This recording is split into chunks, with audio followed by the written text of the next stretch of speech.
ಮಹಿಳೆಯರಿಗೆ ಈಗಾಗಲೇ ಗೃಹಲಕ್ಷ್ಮಿ ಅದು ಇದು ಅಂತ ಸಾಕಷ್ಟು ಸ್ಕೀಮ್ಗಳನ್ನು ಇದ್ದಾವೆ. ನಮಗೆ ಗೃಹಲಕ್ಷ್ಮಿ ಅನ್ನೋದನ್ನು ನಾನು ಮಾನ್ಯ ಮುಖ್ಯಮಂತ್ರಿಗಳು ಕೇಳಿಕೊಳ್ಳುತ್ತೇನೆ. ಆ ಗೃಹಲಕ್ಷ್ಮಿ ತೆಗೆದು ಮಹಿಳೆಯರಿಗೆ ಕೈಗಾರಿಕೆ ಉದ್ಯಮಗಳಿಗೆ ಮತ್ತು ಸಹಾಯಧನ ಮೂಲಕ ಅವರಿಗೆ ಕೊಟ್ಟರೆ ತುಂಬ ಒಳ್ಳೆಯದಾಗ್ತದೆ.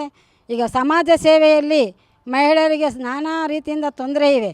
ಈ 2,000 ಏನು ಮಾಡ್ತಾರೆ, ಒಂದು ದಿವಸ 2 ದಿವಸ ಖರ್ಚು ಮಾಡ್ತಾರೆ, ಖಾಲಿ ಮಾಡ್ತಾರೆ.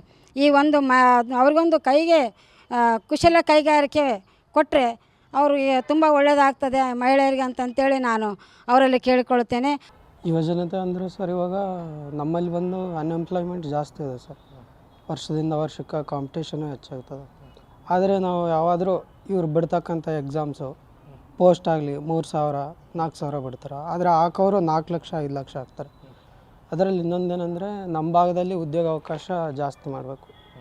ಯಾಕಂದರೆ ಒಂದು ಯಾವುದಾದ್ರೂ ಮನೆ ಕಟ್ಟಿದ್ರೇ ಒಂದು 4-5 ಜನಕ್ಕೆ ಉದ್ಯೋಗ ಸಿಗ್ತದೆ.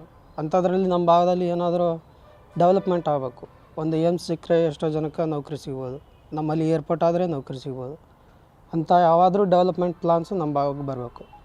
ಇನ್ನೊಂದೇನೆಂದರೆ ಪರೀಕ್ಷೆಗಳಲ್ಲಿ ಅಕ್ರಮ ಅನ್ನೋದು ಸ್ವಲ್ಪ ಕಡಿಮೆ ಆಗಬೇಕು ಸರ್. ಯಾಕಂದರೆ PSI ಅಕ್ರಮ ನಡೆದಾಗ ಒಂದು ಏಜ್ ಲಿಮಿಟ್ ಎಂಬುದು ಇರುತ್ತೆ ಸರ್. 29 ವರ್ಷ ಅಂದಮೇಲೆ ಅವ್ರಿಗೆ ಅದು ಲಾಸ್ಟ್ ಅಟೆಂಪ್ಟ್. ಅಂಥ ಟೈಮಲ್ಲಿ ಅಕ್ರಮ ಆದಾಗ ಇನ್ನೊಂದು ಸಲ ಬರೆಯೋಕ್ಕಾಗಲ್ಲ. ಅವ್ರ ಸೆಲೆಕ್ಷನೂ ಆಗಿರ್ಬೋದು.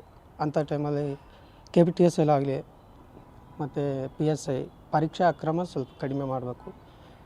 ಕೆಲವೊಂದು ಪರೀಕ್ಷೆಗಳನ್ನ CBT ಬೇಸ್ಡ್ ಮಾಡಿಬಿಡ್ಬೇಕು. ಯಾಕಂದರೆ ಈ ಆಫ್ಲೈನು ಮ್ಯಾನ್ಯಲಾಗಿ ಬರೆಯೋದು ಇವೆಲ್ಲ ಅಕ್ರಮಗಳಿಗೆ ದಾರಿ ಮಾಡ್ತವೆ.